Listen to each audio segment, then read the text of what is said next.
Good morning बच्चों। हम बिहारी द्वारा लिखित नीति के दोहे के आगे के पद पढ़ रहे हैं।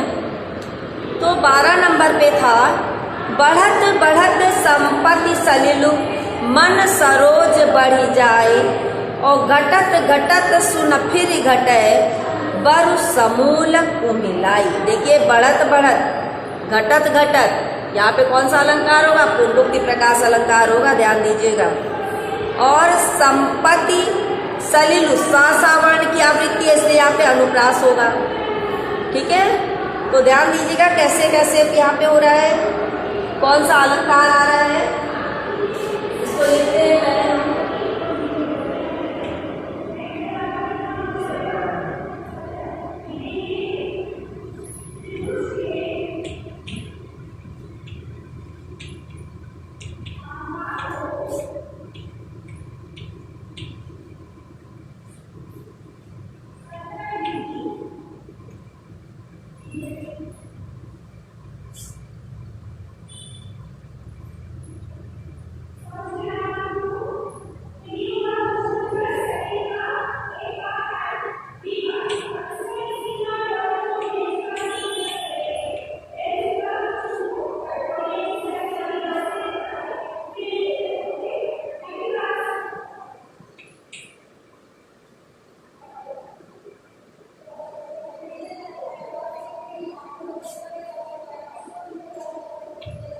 घटत घटत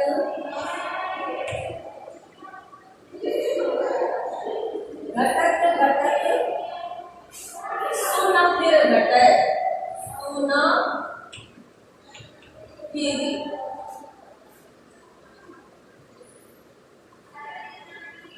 घटे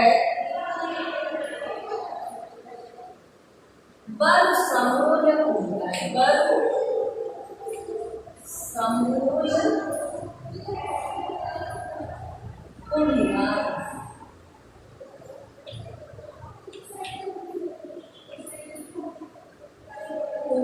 देखिए ये है अंत्यानुप्रास अलंकार है, यहाँ पर आपका पूर्वोक्ति प्रकाश अलंकार होगा। ठीक है, ध्यान दीजिएगा, गा गा गा की आवृत्ति, इसलिए यहाँ पर भी आपका अनुप्रास अलंकार हो सकता है। बढ़त बढ़त संपत्ति सलिलु, बढ़त बढ़त माने बढ़ते बढ़ते, संपत्ति सलिलु माने संपत्ति रूपी कमल। ठीक है, और अब आगे क्या कह रहे? संपत्ति रूपी जल, सॉरी सलिल माने जल, संपत्ति रूपी जल। मन सरोज माने मन रूपी कमल। फिर माने फिर से, घटे माने घटता, बर माने भले ही, समूल माने जड़ सहित, कुमिलाई माने मुरझा जाना या कुमला जाना। ठीक है ना।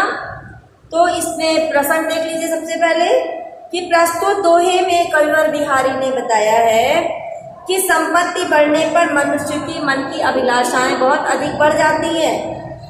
संपत्ति का मन पर क्या प्रभाव पड़ता है, इसी बात को कवि ने इस पद्यांश में स्पष्ट किया है। तो बेटा कविवर बिहारी कहते हैं कि जब मनुष्य का संपत्ति रूपी जल बढ़ता है तो उसका मन रूपी कमल भी बढ़ जाता है। जैसे जैसे मनुष्य के पास धन बढ़ने लगता है, वैसे वैसे उसकी इच्छाएं भी बढ़ने लगती हैं। परंतु जब संपत्ति रूपी जल घटने लगता है, तब मनुष्य का मन रूपी कमल नीचे नहीं आता है, वो घटता नहीं है, भले ही वो जड़ सहित नष्ट क्यों ना हो जाए, जड़ सहित मुरझा क्यों ना जाए।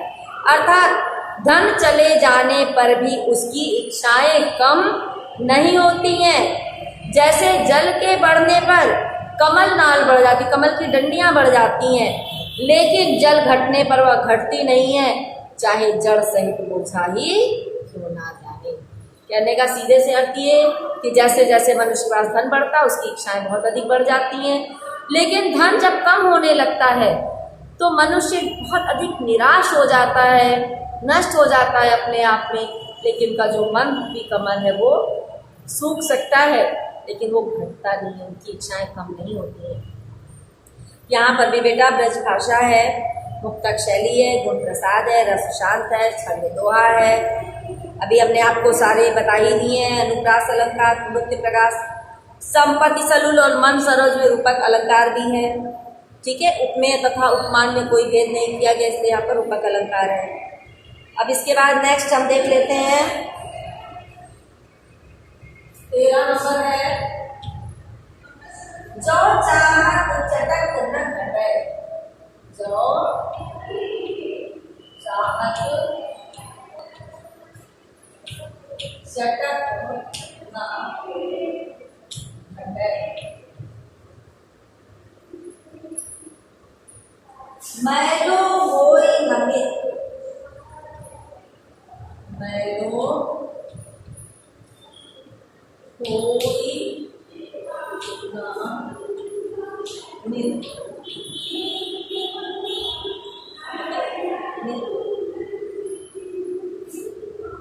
रज राजस्व न छुड़ाई तो, रज राजस्व न छुड़ाई तो, न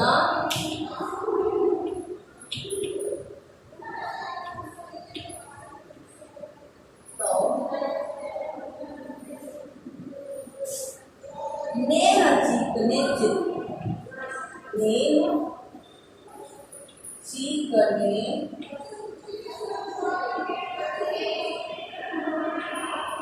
चित। ये अंत्यानुप्रास अलंकार है, तीन पे लगा हुआ है। ठीक है, अब चाहत चटक देखिए, चार चार की आवृत्ति 2 बार हो रही है, यहाँ पे प्रास अलंकार होगा। रज राजस जा की आवृत्ति भी बार हो रही है। तो हमारी समस्या आपको इतना तो क्लियर हो गया होगा कि आपको अलंकार अलग से हमें समझाने की जरूरत नहीं पड़ेगी। ठीक है ना। जो चाहत चटक न घटे, चटक माने चमक धमक, ऐशो आराम की जो बात है। मैलो माने मैला होना, गंदा हो जाना। मित माने मित्र। रज माने धूल कण। राजस माने रजोगुण। नेह माने प्रेम। और चित्त माने मन या मन रूपी दर्पण। नेह माने बेटा प्रेम भी होता है और तीक्ष्णपन भी होता है। तो प्रस्तुत दोहे में कविवर बिहारी ने व्यक्ति को अपने मन को शुद्ध करने की शिक्षा दी है।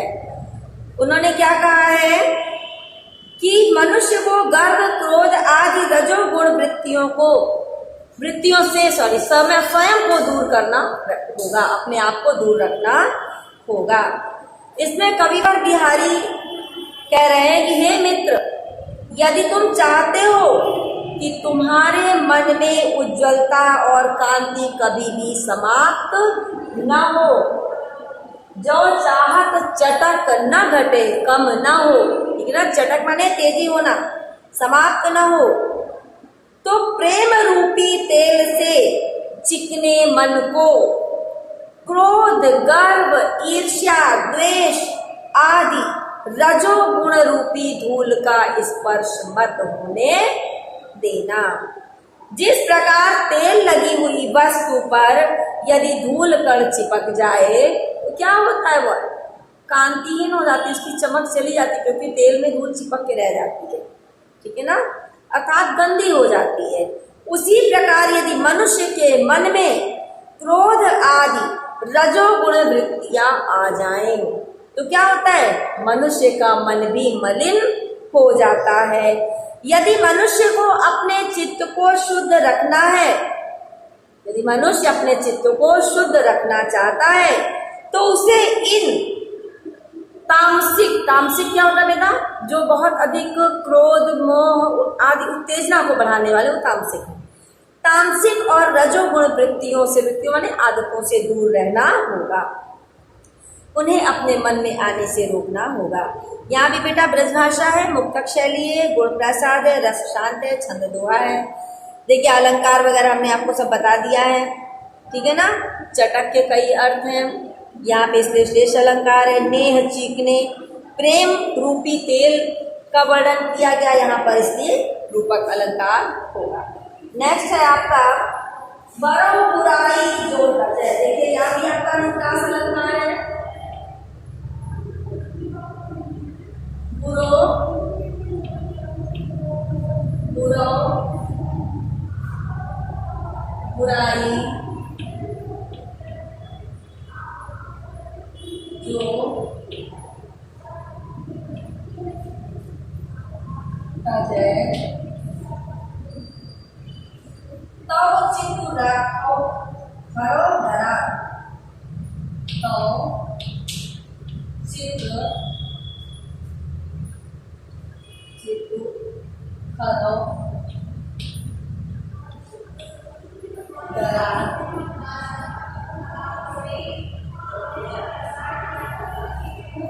ज्यों निकलंक मयन कलंक ज्यों निकलंक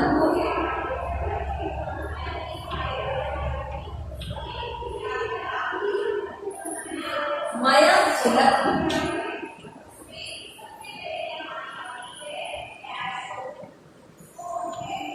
लकी गनय लोग उत्पात गनय लोग उत्पात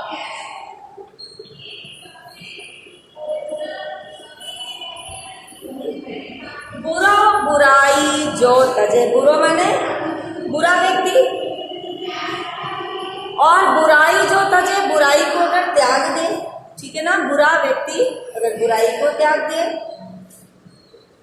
तो माने तब भी, चित्त माने चित्त हृदय, खरो माने अधिक, निकलंक माने निष्कलंक बिना कलंक का, मयंक माने चंद्रमा, लखी माने देखकर, गणय माने गिनते हैं, उत्पात माने अपशगुन, ठीक है, अपशगुन होना, बुरी बात होना।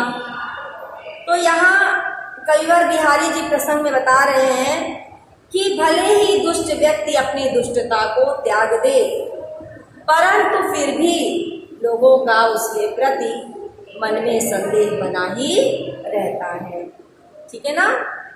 तो इसकी व्याख्या है कि दुष्ट व्यक्ति अगर अपनी बुराइयों को त्याग देता है तब भी लोगों के मन में उसके प्रति संदेह बना रहता है, संदेह व्याप्त रहता है, उसके प्रति उनके मन में शंका बनी रहती है। जैसे निष्कलंक चंद्रमा को देखकर अपशकुन होने की संभावना का आभास होता है। जब चंद्रमा बिल्कुल साफ और स्वच्छ होता है, कब की रात होती है? पूर्णिमा की रात होती है। तो पूर्णिमा की रात को क्या होता है? ज्वार भाटा आता है ना बेटा। तो अपशकुन होने की संभावना लोगों के अंदर बनी रहती है। लोगों का क्या मानना है? निष्कलंक कलंक चंद्रमा धरती पर हमेशा भूचाल लाता है। इसी प्रकार दुष्ट व्यक्ति के प्रति लोगों के मन में यही धारणा बनी रहती है। तो जिस प्रकार चंद्रमा का निष्कलंक होना असंभव है, उसी प्रकार दुष्ट व्यक्ति की दुष्टता छोड़ना भी असंभव है। यहाँ भी बेटा ब्रजभाषा, मुक्तक शैली सेम है, आपका छंद दोहा, गुण प्रासाद, रस शांत है।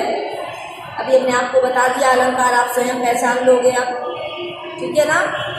अब स्वयं पहचानना सीखो थोड़ा थोड़ा, हर पद में हम बताते रहेंगे तो आप छापते रहोगे, खुद भी तो कुछ करोगे।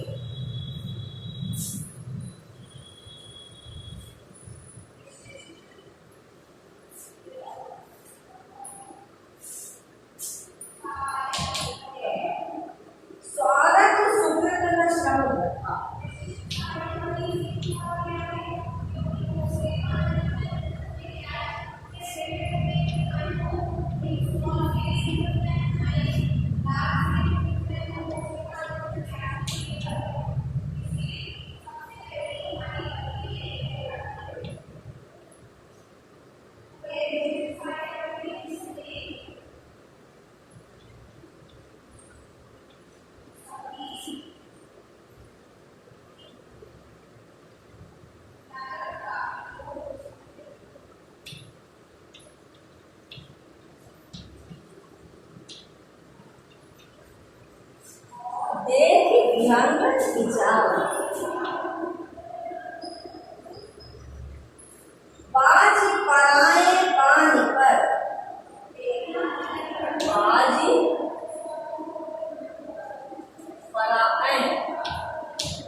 यहाँ पापा की आवृत्ति आ रही है। तू पश्चिम न मान, तू पश्चिम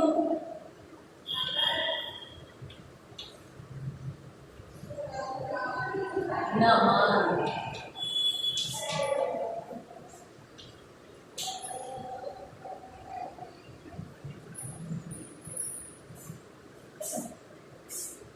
स्वार्थ सुकृतो न श्रम वृथा। कहने का क्या अर्थ है? स्वार्थ माने क्या होता है? सबको पता है ना बेटा? स्वार्थी व्यक्ति। सुकृत माने सत्कर्म, श्रम माने श्रम या परिश्रम, वृथा माने व्यर्थ, विहंग माने पक्षी, पानी माने बेटा हाथी होता है, पक्षी माने पक्षियों को, अपने पक्ष वाले को। देखिए दो अर्थ है, पक्षियों को और अपने पक्ष वालों को, दो बातें हैं यहाँ पर। तो यहाँ पर क्या कह रहे हैं बिहारी जी? अपने आश्रयदाता राजा जय सिंह को औरंगजेब की बातों में आकर अन्य हिंदू राजाओं पर आक्रमण न करने के लिए सचेत कर रहे हैं यहाँ बिहारी जी। तो इसकी व्याख्या है कि हे राजा, देखिए राजा को संबोधित करते हुए किसको संबोधित करे? बाज को। कि अतः हे बाज, तू भली भांति पहले विचार कर ले।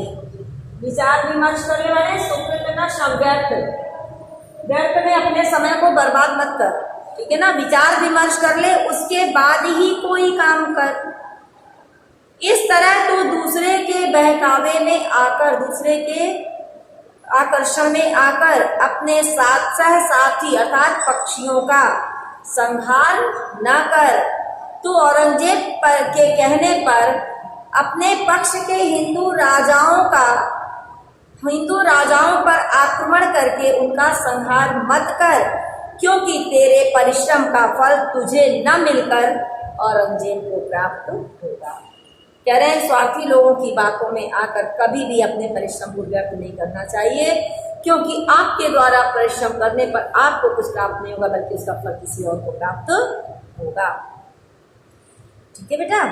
तो यहाँ पे ब्रज भाषा है, मुक्तक शैली है, प्रसाद और खोज है, रस शांत है, छंद दोहा है, बस और बुराई, निकलंकु मयंकु, कू है, विहग विचार में बाबा है, पराए पानी परिपापा है, ये सब रास अलंकार के लक्षण है। दृष्टांत है, विहंग शब्द को जो है किसी राजा से दृष्टांत दिया गया है पक्षी के नाम पर, कि मनुष्य को पक्षी बनाया गया है। हिंदू राजा जो सहयोगी राजा है उनको मार रहे हैं, तो उन राजाओं को विहंग के लिए कहा गया, इसलिए यहाँ पर विहंग है। और यहाँ पर अन्योक्ति अलंकार भी है, क्योंकि ये दूसरे के द्वारा किसी और को शिक्षा दी जा रही है। थैंक यू बेटा।